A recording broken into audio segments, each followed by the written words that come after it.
बोल सांचे दरबार की जय। तो दोस्तों, इस वीडियो में लास्ट तक बने रहना। मैं आपको हर छोटी से छोटी जानकारी दूंगा। आप दर्शन करते वक्त किन किन चीजों का ध्यान रखना चाहिए। RFID कार्ड कहां से बनेगा, किराया कितना है, आप कहां पर अपना बैग रख सकते हो, होटल कौन सा लेना है, छोटी छोटी में सारी बात आपको बताऊंगा। बस लास्ट तक वीडियो को जरूर देखना। अभी हम हैं कटरा चौक पर, जिसको फवारा चौक भी बोलते हैं।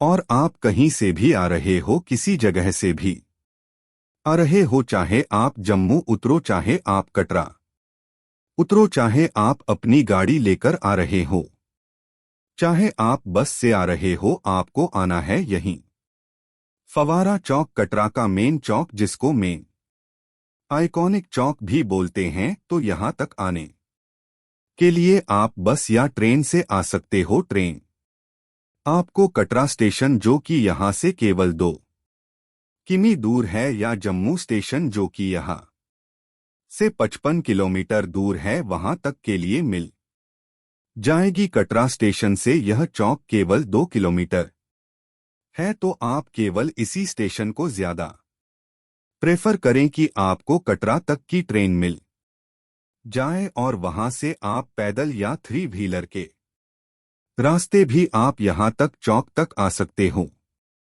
अगर आपको कटरा स्टेशन की ट्रेन नहीं मिल रही है, तो आप जम्मू तवी स्टेशन तक भी आ सकते हो, और वहां से 990 में या ₹1 में बस करके आप यहां कटरा तक पहुंच सकते हो। तो यहां पर पहुंचने के बाद, जैसा कि आप मेरे लेफ्ट हैंड पर देख सकते हो, यहां पर बस स्टैंड भी है। आप किसे बोल सकते हो, मुझे बस स्टैंड जाना है कटरा के, तो आप यहां पर भी आ सकते हो। और इसी के साइड में यहां पर, जैसे आप देख रहे हो, ये है टूरिस्ट रिसेप्शन सेंटर कटरा। तो यहां पर जाकर आप अपना RFID कार्ड बनवा सकते हो। RFID कार्ड क्या है, वो आपको एक कार्ड देंगे, जिसके थ्रू जब आप दर्शन करने के लिए जाओगे, यात्रा स्टार्ट करोगे, तो जहां से यात्रा स्टार्ट होती है, वहीं पर आपको अपना वह कार्ड दिखाना होता है, और उसी कार्ड को लेकर आप ऊपर तक जाना होता है। और जब आप ऊपर दर्शन करने जाओगे भवन में, तब भी आपको वह कार्ड दिखाना पड़ेगा, और उसको वापस लेके भी आना होगा। तो RFID कार्ड बहुत जरूरी है, और उसको बनवाने के लिए आपके पास आधार कार्ड भी होना चाहिए। तो सबसे पहले हम RFID कार्ड बनवाने चलते हैं। तो ये है चौक, और इस चौक से यहां पर जाकर आप RFID कार्ड बनवा सकते हो। अभी हम RFID कार्ड बनवाने जा रहे हैं। तो अंदर हम RFID कार्ड सेंटर में आ चुके हैं। यहां से मैं अपना कार्ड बनवा रहा हूं, और चलिए फिर बाहर चलते हैं। आज बिल्कुल भी भीड़ नहीं है, मुश्किल से 50 लोग होंगे यहां पर। तो दोस्तों, RFID कार्ड हमने बनवा लिया है। बच्चा है या कोई ऐसा व्यक्ति है जिसके पास आधार कार्ड नहीं है, और वह इंडिया का ही है, तो उसके आप अपने पिन कोड पर अपने आधार कार्ड पर उसका यह RFID कार्ड बनवा सकते हो, और ये बिल्कुल फ्री ऑफ कॉस्ट होता है। तो जैसे कि ये चौक है, इस चौक पर ही आपको सब जगह होटल देखने के लिए मिल जाएंगे।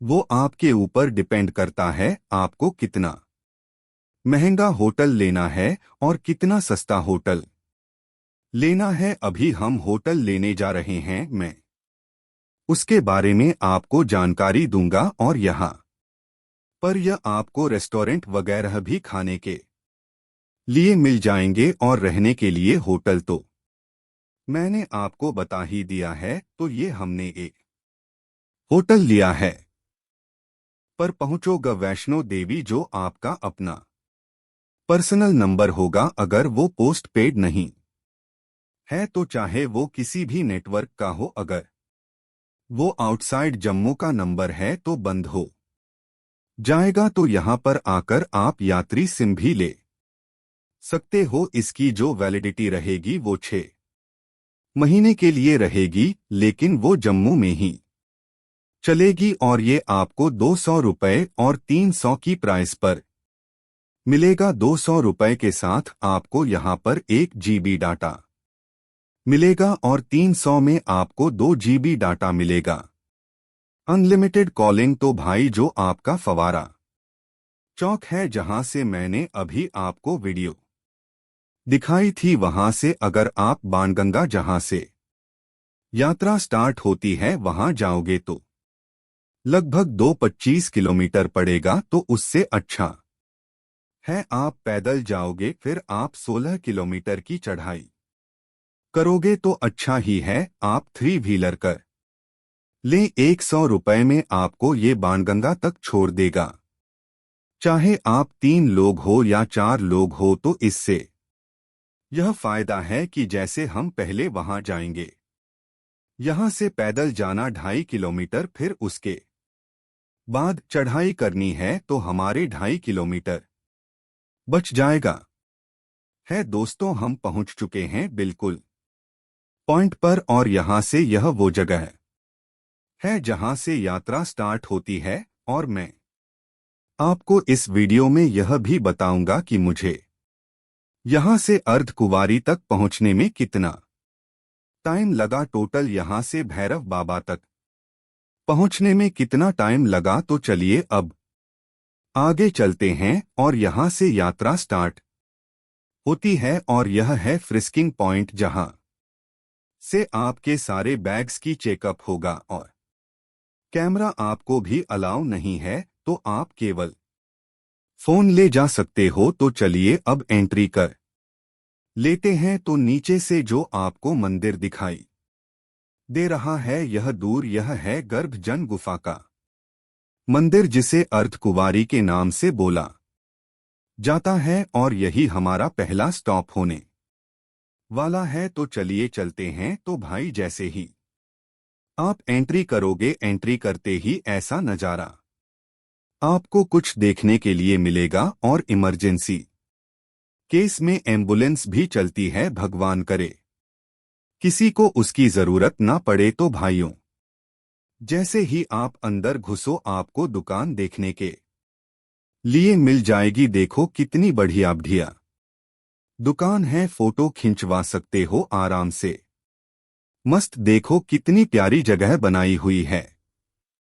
मतलब आप जाके वैष्णो देवी की प्रतिमा के साथ बैठ के भी फोटो खिंचवा सकते हो और ऐसा लगेगा जैसे असली आपने फोटो खिंचवाई है। तो बहुत सुंदर स्टूडियो बनाए हुए हैं। लगभग 100 मीटर चलने के बाद ही यहाँ पर आपको गुलशन कुमार का लंगर देखने के लिए मिल जाएगा। तो यहाँ पर जाकर आप खाना भी खा सकते हो। तो भाई लग तो ऐसा रहा है कि लंगर चल रहा है, और लंगर चल रहा है तो खाना खाकर फिर आगे चढ़ाई स्टार्ट करते हैं। ये यहाँ पर एक नया ट्रैक बना हुआ था जो ताराकोट मार्ग है, उसके लिए भी आप इसी गुलशन कुमार लंगरवाल रास्ते से आप जा सकते हो, लेकिन हम जाएंगे पुराने रास्ते से क्योंकि मजा इसी रास्ते में है जाने का। तो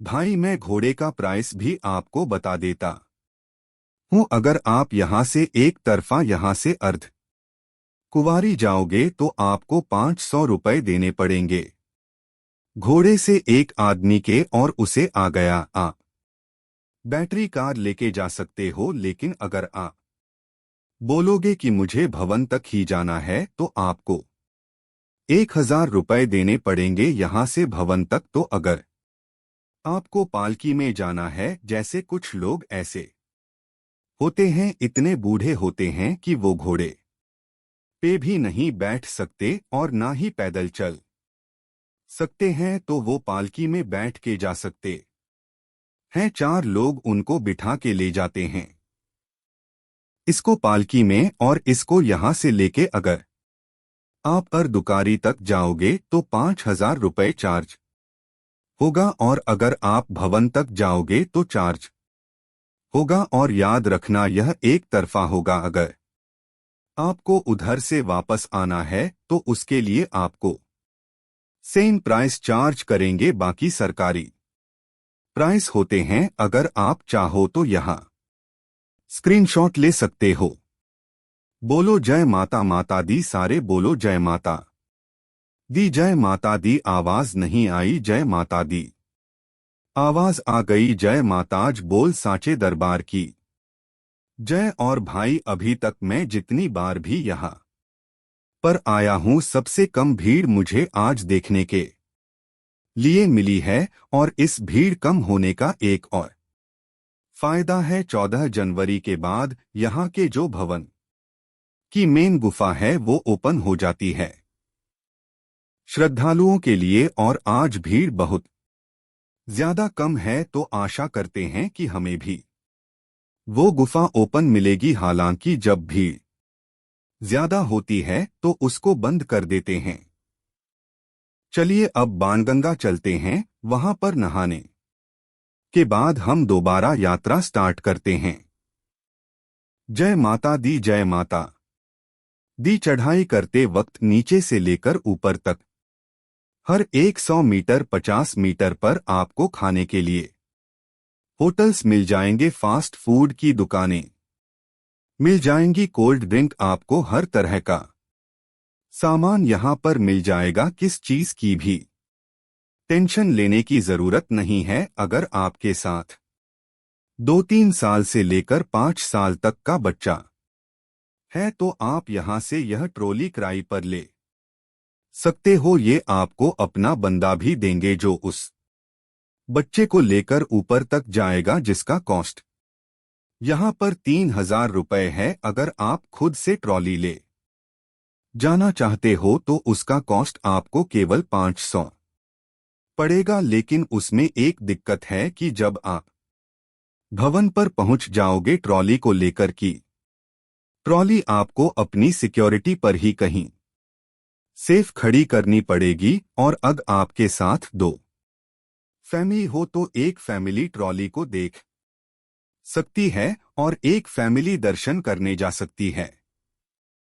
इससे अच्छा रहेगा कि आप किसी बंदे के साथ ही बच्चे को बैठा के ले जा सकते हो। एंट्री गेट से लगभग 1 किलोमीटर चलने के बाद यहाँ पर आ जाता है बाणगंगा का बाथिंग घाट। यहाँ पर दर्शन करने से पहले आप बाणगंगा पर नहा भी सकते हो। बाणगंगा की कहानी इस प्रकार है कि जब देवी माँ इस रास्ते से गुजर रही थी, जब भैरव बाबा उनके पीछे पड़ रहे थे उनको पकड़ने के लिए, तो यहाँ पर उनकी भेंट हनुमान जी से हुई। तो उन्होंने हनुमान जी को यहीं पर रहने का आदेश दिया, परंतु हनुमान जी ने बोला कि मैं इस घने जंगल में बिना पानी के कैसे रह पाऊंगा। तब मां वैष्णो देवी ने अपने तरकश से बांड निकालकर उसे धरती में मारा और यहां से गंगा प्रकट हुई।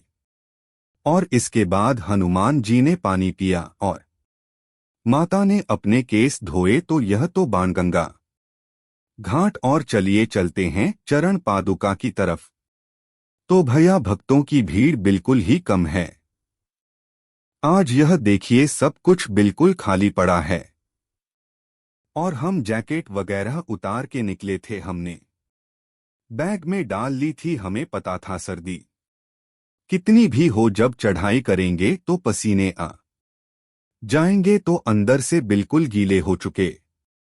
तो भाइयों, हम पहुंच गए हैं चरण पादुका और अभी टाइम हुआ है 5। तो लगभग पूरे 1 घंटे में हम चरण पादुका पहुंच गए हैं। भाइयों, यह वो जगह है जब बच्ची रूप में देवी मां भैरव बाबा से बच के भाग रही थी। यहाँ पर मुड़कर उन्होंने भैरव बाबा को देखा था। तो जहाँ पर मुड़कर उन्होंने भैरव बाबा को देखा था, वहां पर उनके चरण के निशान बन गए थे। तो इसलिए इस जगह को चरण पादुका बोला जाता है।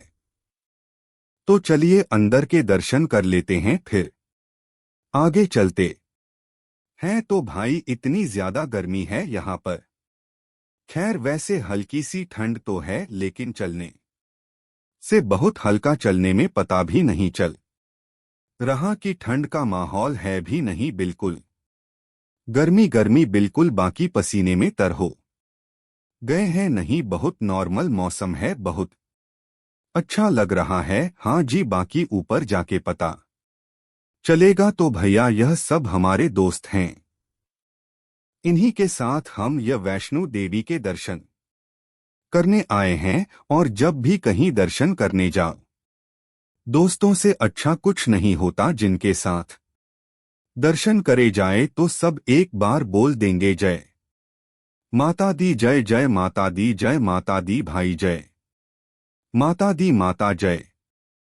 तो भैया ये 526 सड्डी है। यहाँ पे 526 सड्डी चढ़ के आप शॉर्टकट से जल्दी ऊपर पहुंच सकते हो लेकिन भैया मैं प्रेफर नहीं करूंगा इस सीढ़ियों से जाना। हम तो स्लोप से जाएंगे और आराम से बिना थके पहुंचेंगे। 526 सीढ़ी चलेंगे तो ऊपर तक थक जाएंगे तो दोस्तों कभी भी ये ना सोचे कितना दूर है मंदिर या भवन, कितना दूर है। जिस रास्ते पर आप चल रहे हो उस रास्ते को एंजॉय करें और तभी आपको मजा आएगा। जर्नी का मतलब आप इसको एंजॉय करते रहे और चलते रहे। और मतलब ऐसा होता है कि लोग सोते सोचते हैं कि यार मैं कब पहुंच नहीं, मजा ही रास्तों का है। और जब मंजिल पर पहुंच जाते हैं ना तो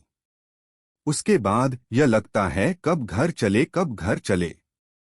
तो चलिए अब आगे चलते हैं। एक छोटी सी बात आपको बताना चाहता था। दो यहाँ सीढ़ी स्टार्ट हो गई है और सीढ़ पीछे भी थी लेकिन ये थोड़ी सी सीढ़ है। या तो सीढ़ जा सकते हो या इधर दिखाओ। यहाँ से लगभग 200-300 मीटर ही बच जाएगा। तो वैसे हम सीढ़ी प्रेफर नहीं कर रहे हैं लेकिन सीढ़ियां काफी कम है। मीटर पर आपको लेडीज और जेंट्स दोनों टॉयलेट मिलते रहेंगे तो आपको टॉयलेट की भी चिंता करने की जरूरत नहीं है भाई। बिल्कुल थक गया हूं मैं। हालांकि अर्धकुंवारी से लगभग हम 1 किलोमीटर दूर है और जो टोटल चढ़ाई है नीचे से लेकर पूरा भवन भैरव बाबा तक की वो 167 किलोमीटर के आसपास है। और भाई अर्धकुंवारी पहुंचने वाले हैं। अब थोड़ी सांस में सांस आई है। कभी कभी घोड़े वाले ना इतनी ज्यादा जगह लेते हैं कि चलने के लिए जगह नहीं बचती। अर्धकुंवारी यहां से लगभग आधा किलोमीटर के आसपास रह गया है। अगर यह भोजनालय आ गया तो समझ लो कि आप अर्ध कुंवारी पहुंच चुके हो। और इस भोजनालय का नाम है इंद्रप्रस्थ भोजनालय।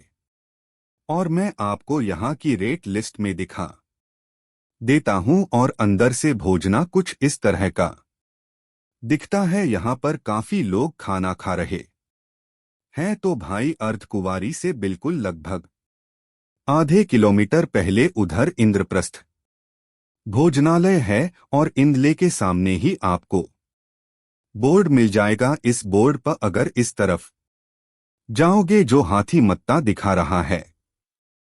लेकिन इधर से फायदा यह है कि इधर यहाँ अर्धकुंवारी पास में ही है। तो यहाँ पर रेस्ट करके अर्धकुंवारी की पर्ची लेकर भवन पर जा सकते हो। और अगर आप इस तरफ जाओगे तो इस तरफ आप बैटरी कार के लिए जा सकते हो। बैटरी कार मतलब यहाँ पर टिकट मिलती है। और जिसने पहले बैटरी कार का टिकट बुक कर रखा है वो यहाँ से बैटरी कार से सीधे भवन के लिए जा सकते हैं। तो मैं तो प्रेफर यही करूंगा कि अगर आप पास बबै कार का टिकट नहीं है या बैटरी कार से आपको नहीं जाना है तो हाथी मथे वाले रास्ते को यूज करें और इसी रास्ते से जाएं और सीधा अर्ध कुंवारी पहुंचे। हम जाएंगे वैसे इस तरफ दुकारी की तरफ, लेकिन पहले मैं आपको दिखा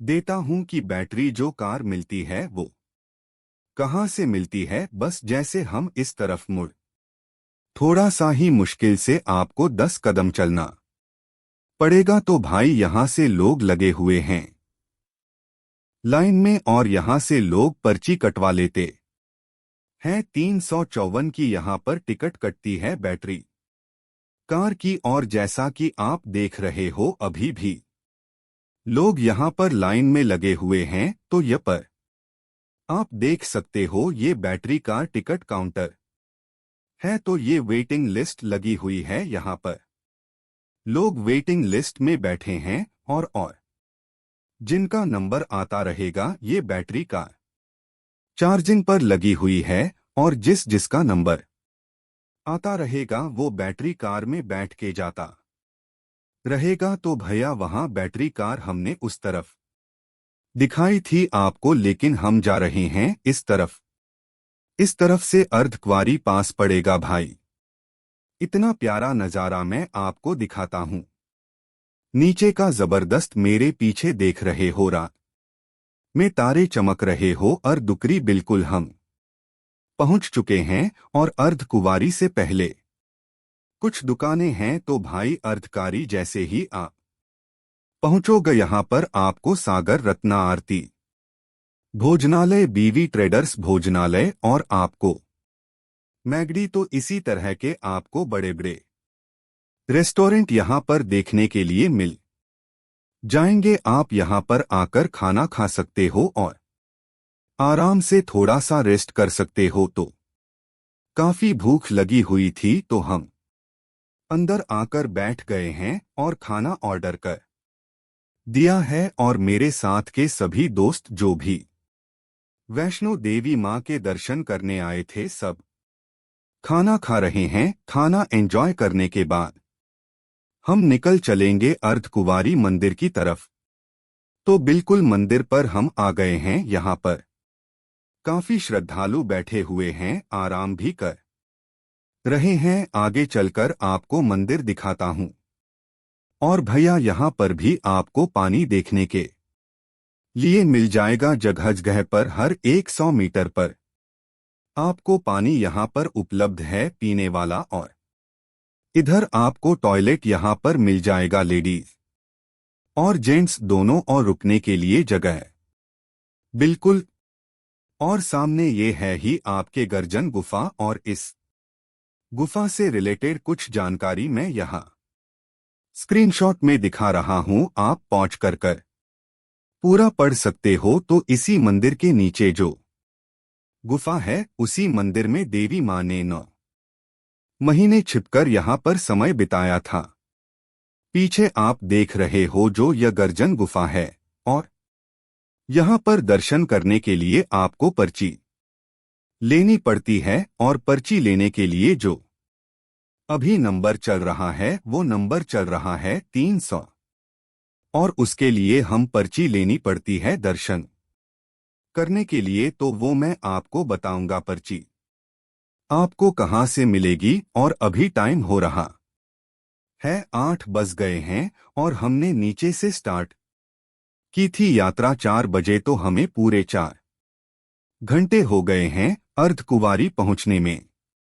तो पर्ची के लिए आपको ज्यादा दूर नहीं जाना, बिल्कुल मंदिर के साइड में ही पर्ची काउंटर है। मैं आप थोड़ा जूम करके आपको दिखा देता हूं। तो यहां से आप पर्ची ले सकते हो, और उसी पर्ची के बेस्ट पर जो भी अभी करंट नंबर चल रहा है, उसके अनुसार आपको नंबर आएगा। तो भाई अभी हम अर्जुन गुफा की पर्ची लेने जा रहे हैं, और उसके लिए आपको जरूरी होता है RFID कार्ड। तो जितने भी पर्ची आपको लेनी है, उतने RFID कार्ड लेने आप देने आपको जरूरी होते हैं दिखाने के लिए वहां पर। और कभी कभी ऐसा होता है कि वो RFID कार्ड मांगते नहीं है। तो भैया जैसे आपको पता है, जो मेरा नंबर आया है वो आया 403 लोगों के लिए। और इस पर्ची का मैं बता देता हूं मतलब।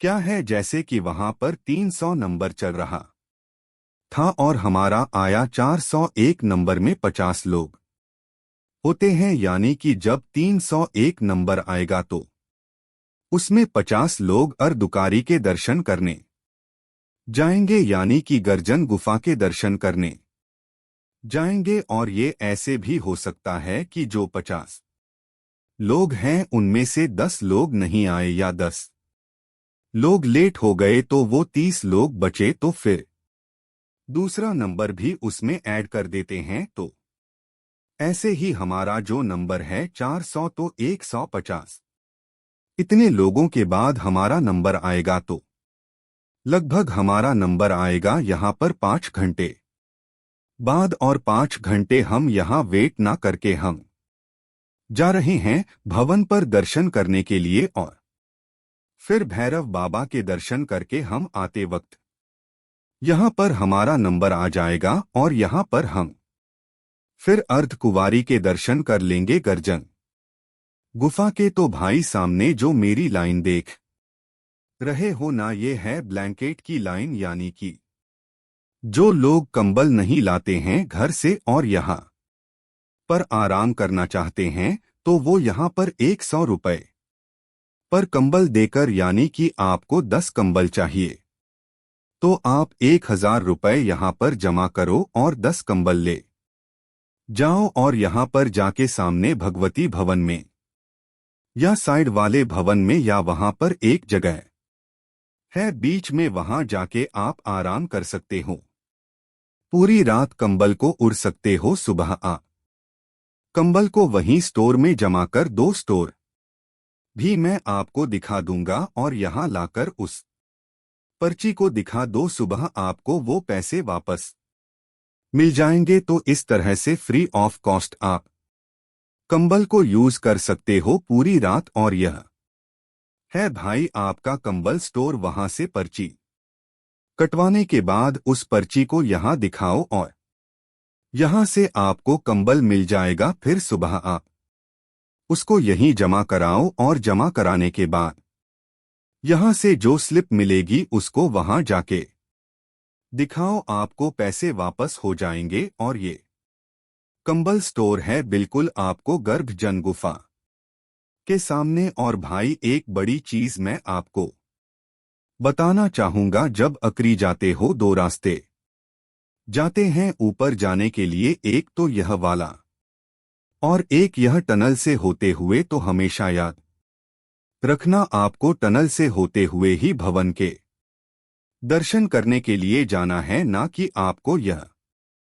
हाथी मत्था वाला। अगर आप इसमें चले गए ना तो आपके घुटने खराब हो जाएंगे, इतना हैवी रास्ता है ये वाला। तो हमेशा याद रखो कि आपको टनल वाले रास्ते से जाना है और इसी रास्ते से अब हम जा रहे हैं। और भाई ऐसा मुझे पहली बार देखने के लिए मिला है कि रास्ते पर कोई भी ना हो और हमारे पीछे भी कोई नहीं है भाई। कहीं कहीं आपको इस तरह के प्यूरीफायर मिल जाएंगे। और जो सबसे लास्ट वाला है ना, इसमें गर्म पानी आता है, तो आप इसमें से गर्म पानी भी ले सकते हो। भाई हम पहुंच गए, हमें दिखाई दे गई है भवन। और थोड़ा जूम करके दिखा देता हूं। और एकदम हिम्मत से आई है भैया, बहुत जबरदस्त जोर से बोलो जय माता दी, जय माता दी। एकदम ऐसा जोश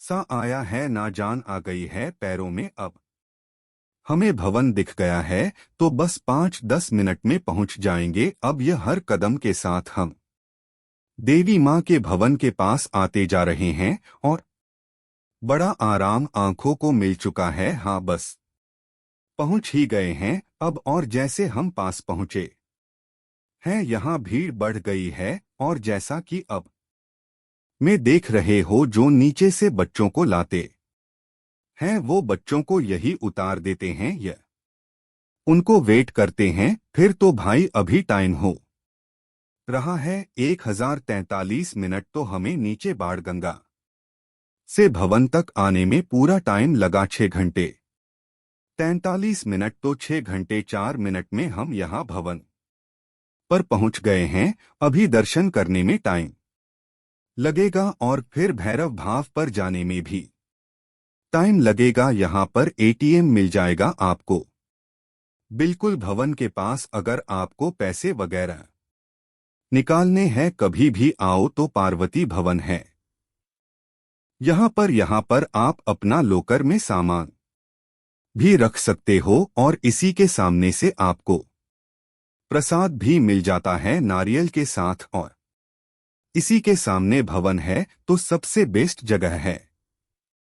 यहाँ पर लोकल रूम भी है और अब फ्रेश होने के लिए जगह भी है। नहाने धोने के लिए भी हम पार्वती भवन में जा रहे हैं नहाने के लिए, फ्रेश होने के लिए और लॉकर में अपना सामान रखने के लिए। पार्वती भवन के ऊपर से देवी माँ के भवन का नजारा और यहीं से हमें जाना है। और अभी हम यहाँ पर नहाने के लिए आए हैं और यहीं पर लॉकर है। मैं अंदर दिखा देता हूँ, बढ़िया बनाया हुआ है। इधर फवारे हैं नहाने के लिए, ना क्लियर है ना सब कुछ, बस विसन टॉयलेट के लिए, फ्रेश होने के लिए सब कुछ बहुत जबरदस्त। तो यहीं आप नहा सकते हो और यहीं फ्रेश भी हो सकते हो और लॉकर भी आपको यहीं अंदर मिल जाएगा। मैं आपको लॉकर दिखा देता हूं और नहाने के लिए आप अपने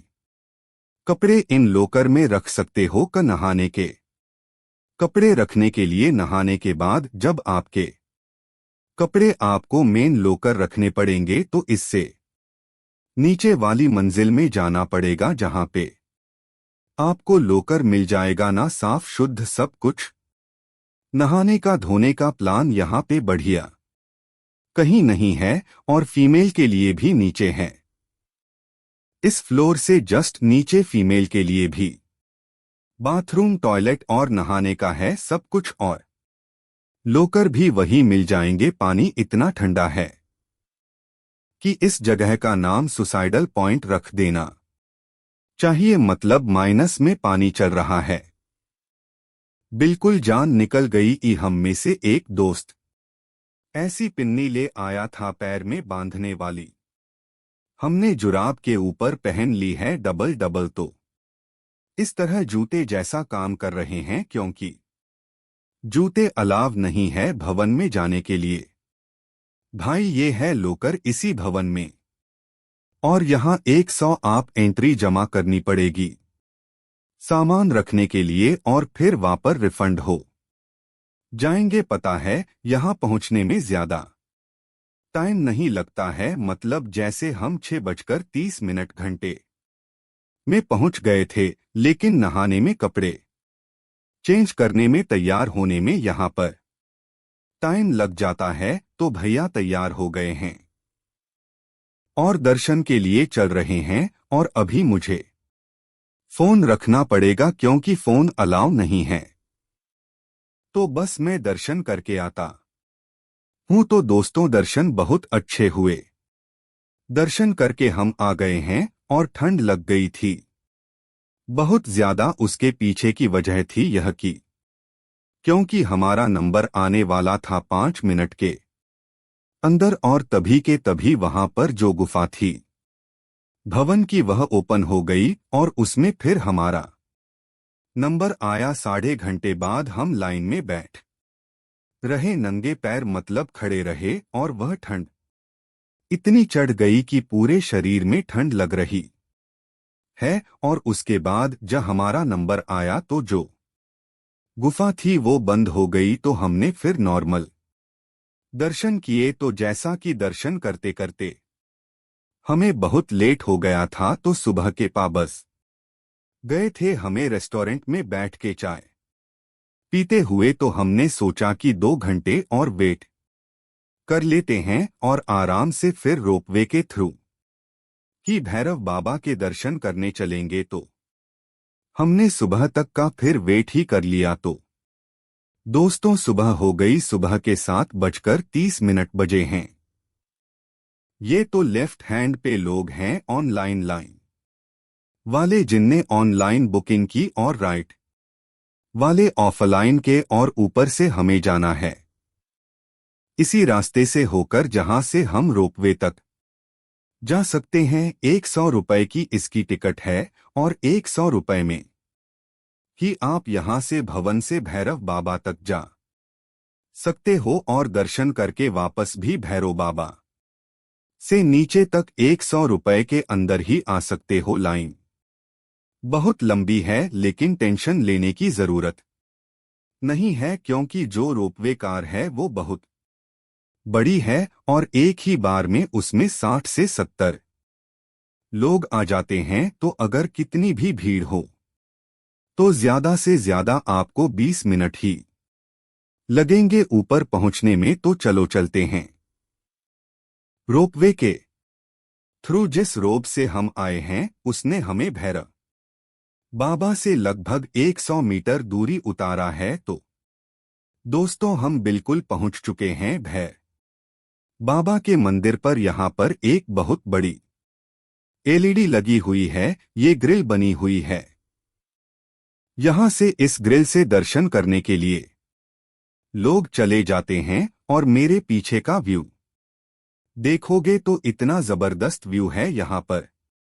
और अभी बिल्कुल भी बर्फ नहीं है और ठंड लेकिन बहुत है दोस्तों। इस समय प्रवेश द्वार पर हूं। अभी मैं उस जगह खड़ा था जहां से आपको वीडियो दिखा रहा था और अब हूं मैं भैरव बाबा मंदिर के सामने। हेलो भाई, और यही मंदिर है बिल्कुल सामने। यहां पर दर्शन करने जाएंगे।